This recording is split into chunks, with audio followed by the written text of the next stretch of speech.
Membri tal-Parlament Ewropew, kollegi Ewropej. B'umiltà inħossni onorata bir-responsabbiltà li qed tafdawni biha. Inwiegħed li ser naħdem bl-enerġija kollha tiegħi f'isem dan il-Parlament u għal-ġid taċ-ċittadini Ewropej. La prima cosa che vorrei fare come Presidente è raccogliere l'eredità che ci ha lasciato David Sassoli. David era un combattente per l'Europa, per noi, per questo Parlamento. Credeva nel potere dell'Europa di forgiare un nuovo percorso in questo mondo. Grazie David.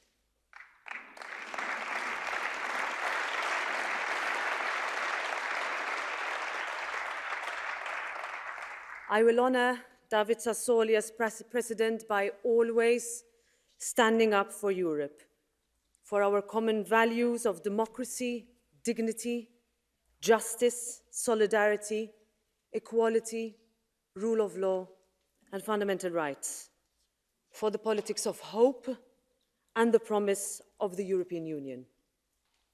I want people to recapture a sense of belief and enthusiasm for our project, a belief to make our shared space safer, fairer, more just, and more equal.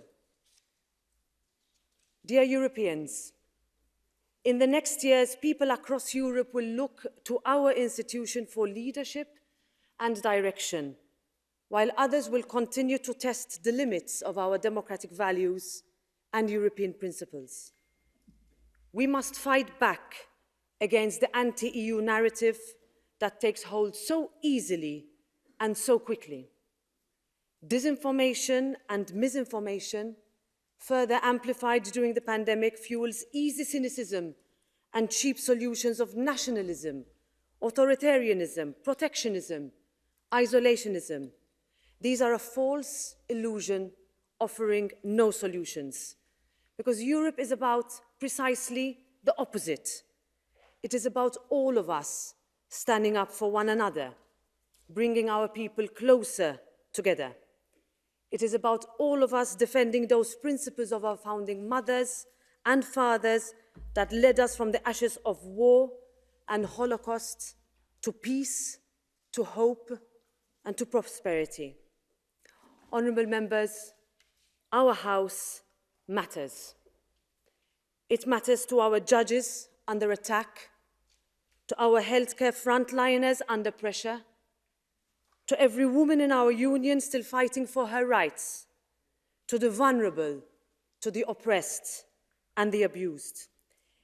It matters to those forced to flee natural disasters, to the families of those killed in terror attacks, to our armed forces and law enforcement serving under difficult conditions, to those seeking protection, to our farmers, NGOs, and entrepreneurs. It matters to our LGBTI communities, to those still discriminated against because of their religion, their skin color, or gender identity, to all those who believe in the promise of Europe. This House matters, and when people look to us to defend our values, they will find an ally. Dear colleagues, my generation sees no old and new Europe. We are the first of the Erasmus generation, the last of the Wałęsa and Havel generation.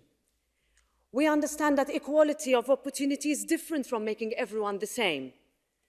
We celebrate differences in Europe because we know that that is what makes us stronger, what makes us unique, what makes us European. And we know that if people are to look to Europe with confidence, we must burst through the Strasbourg and Brussels bubble to bring Europe, its ideals, and its decisions to people in different towns and villages across Europe. Chacun se sentirait mieux sur notre planète s'ils pouvaient entendre la voix forte de l'Europe. Ça disait le président Valéry Giscard d'Estaing dans son discours d'ouverture à la Convention sur l'avenir de l'Europe en 2002. Already then, the call for a stronger Europe existed. We must now ensure that the Conference on the Future of Europe has the support that it needs to ensure concrete outcomes.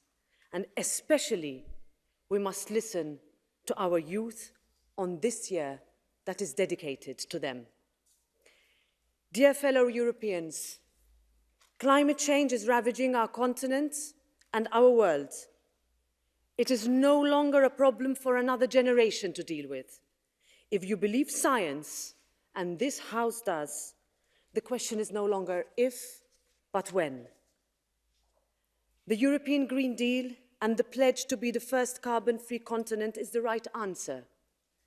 This is not only a necessity and an urgency, but it is also an opportunity for Europe to take the lead, to reinvent itself, to ensure growth, sustainability and prosperity while reducing emissions. We must impress on the rest of the world that the fight against climate change is a common destiny, because tomorrow is too late. And we must continue to show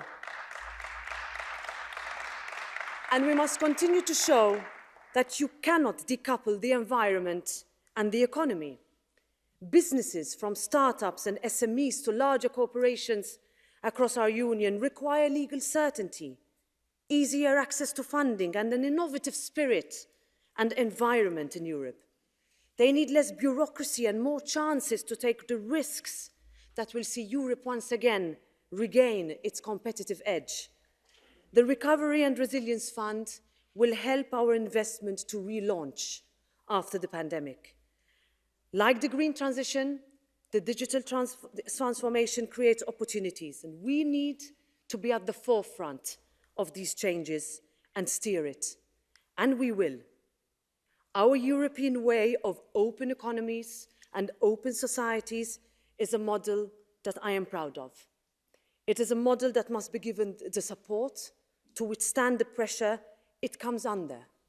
And this is a pressure to look inwards, to erect new barriers, to put up old borders and abandon our shared Schengen space, a space we have a duty to complete, or any attempt to discredit our values and principles. Konrad Adenauer said, "European unity was a dream of a few. It became a hope for the many, and today it is a necessity for all of us." Dear colleagues, the world around us is less friendly than it was a generation ago. The unacceptable attacks on Ukrainian sovereignty and territorial integrity and the dangerous situation in Belarus are prime examples of this. And our collective security is a common challenge.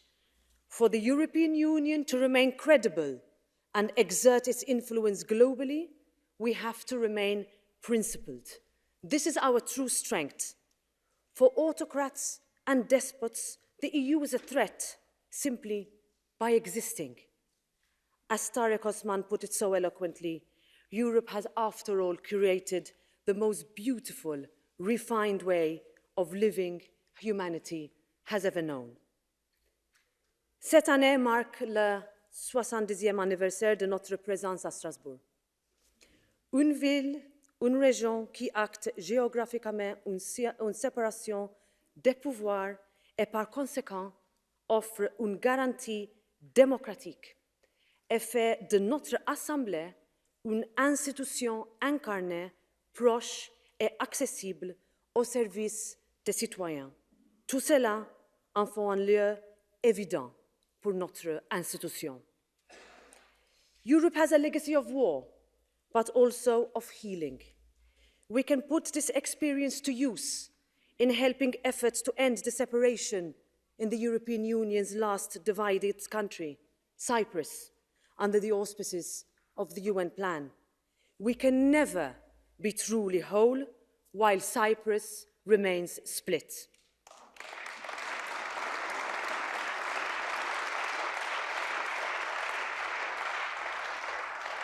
we must also reverse the lost momentum when it comes to our relationship with the Western Balkans. So, dear members, let me be clear. To those who seek to destroy Europe, know that this House stands against you.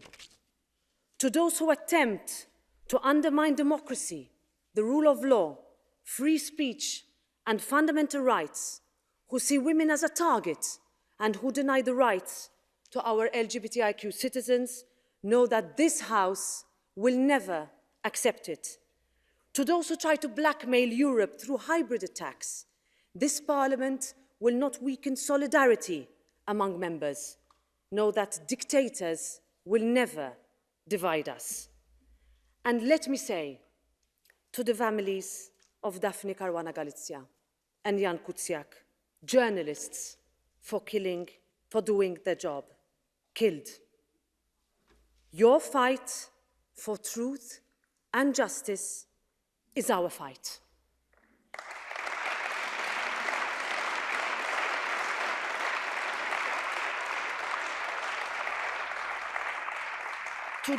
To the loved ones of Olivier Dubois, abducted for almost 300 days in Mali, I say his struggle for freedom must become our struggle. Friends, Europeans, the political model that we developed has led our continent to democracy, prosperity, and equality. But if we now are to raise Europe to the levels promised to the next generation, we now need to forge something even stronger, something in tune with the times that motivates a younger, more skeptical audience to believe in Europe. And ours must be a parliament that empowers, that is diverse. I know that having the first female president of this House since 1999 matters both inside and outside these rooms. But it must go further. Our institutions' commitment to having more diversity, gender equality, guaranteeing women's rights, all our rights, must be reaffirmed.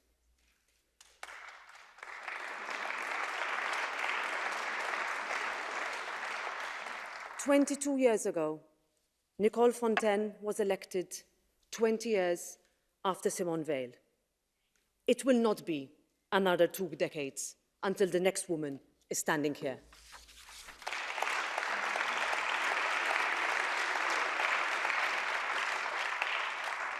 And I know I stand on the shoulder of giants, the shoulders of Simone Veil, Auschwitz inmate 78651, who tore off the shackles of that painful part of our European history to blaze a path through ceilings as the first woman to be European Parliament President.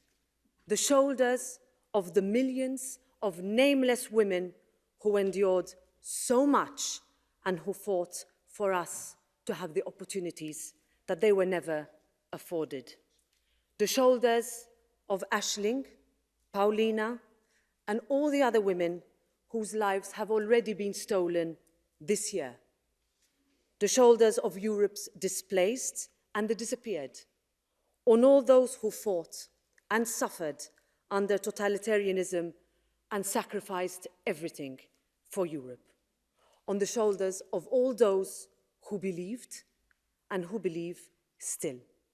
We stand here thanks to them.